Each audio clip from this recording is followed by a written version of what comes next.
This Marketplace podcast is brought to you by Orvis, outfitting for the outdoors since 1856, offering everything from apparel to dog beds to fly fishing gear. This holiday, give Orvis, not ordinary. Use the code MARKET to save $25 on select Orvis purchases. See stores or orvis.com/radio for details and restrictions. And by Logi Analytics. Lots of business intelligence vendors claim their software is the best, but they can't all be winners. Logi Analytics is offering 5 reports from analysts like Gartner and Dresner comparing 26 BI vendors. Get help focusing your evaluation, prioritizing features, and determining what solution fits your tech stack. Visit logianalytics.com/tech to claim your free reports. That's LOGI analytics.com/tech. News is a hard business. Now add millennials and Facebook?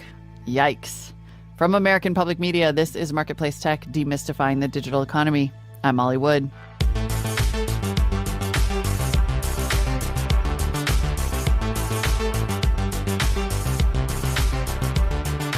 Earlier this month, Twitter put out a list of the top 10 most tweeted about news organizations. Only one outlet on the list is what's called Digital First, all online without the TV or print baggage.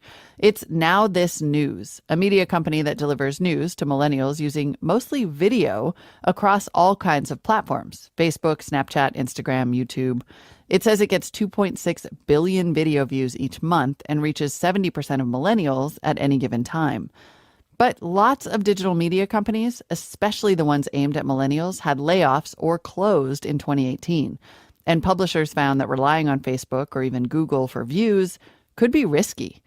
Tina Exaros is Chief Content Officer at Now This. I spoke with her at Fortune's Most Powerful Women Next Gen conference. And I asked her if it's scary to be at the mercy of an algorithm. It's really, really challenging for any publisher. But I think for news in particular, where this is maybe not what you expect that a young person goes to Snapchat first for, but increasingly it is where they're getting their news. So just really being incredibly nimble and adaptable to just the changing tides of each of these platforms is the only way to succeed. And you can be pretty nimble, but you still don't know what they're going to do or frankly, whether your audience is going to abandon them.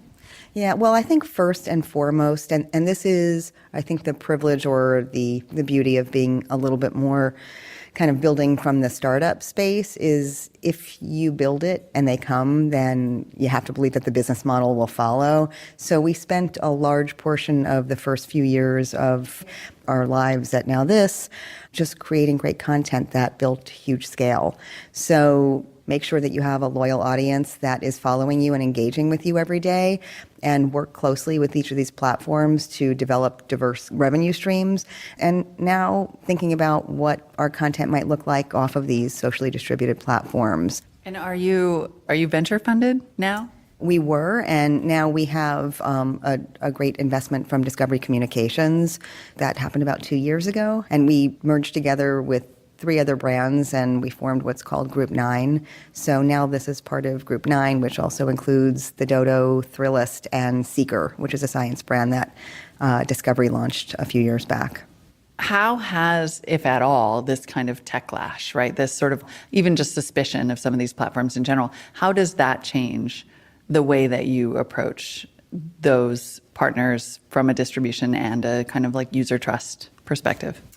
So while certainly there's, I think, a lot of hand-wringing right now around, what's going on different platforms, nothing's going away. There's still the huge majority of our country and people around the world are getting their news off of these platforms.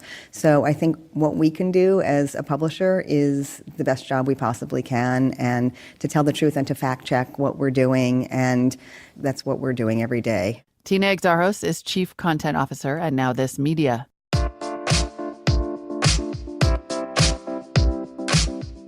And now for some related links. To be fair, it is still a very open question how digital media companies can make money going forward. Group 9 Media, that parent company of Now This, last week launched a new studio for creating branded content called Brand Shop. That's one way. The Economist has a story this week on Vice Media, the other, maybe former darling of millennial news, or as I like to call it, news for cool people.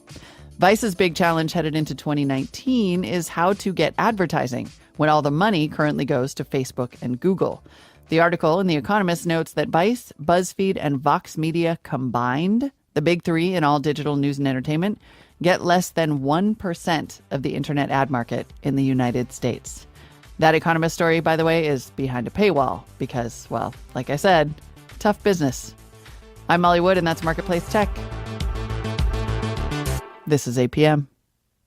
You know firsthand how important Marketplace is to your life, bringing depth and context to issues that matter to you and your family. As a nonprofit organization, we depend on individuals like you to help us provide trustworthy news that adds value to your life. If you're not yet a Marketplace investor, please consider donating today at marketplace.org, and your gift will be matched dollar for dollar. Thanks for your support. This Marketplace podcast is brought to you by Amazon Web Services. Did you ever wonder how we're streaming millions of movies on demand, or doing our banking from the beach, and how we're watching a live mission from Mars? Smart business minds dreamed up those ideas, and Amazon Web Services is how they built them. With the broadest functionality and the most experience, leading enterprises trust the AWS cloud to build the next big idea. Are you ready to build it? Learn more at awsishow.com/podcast.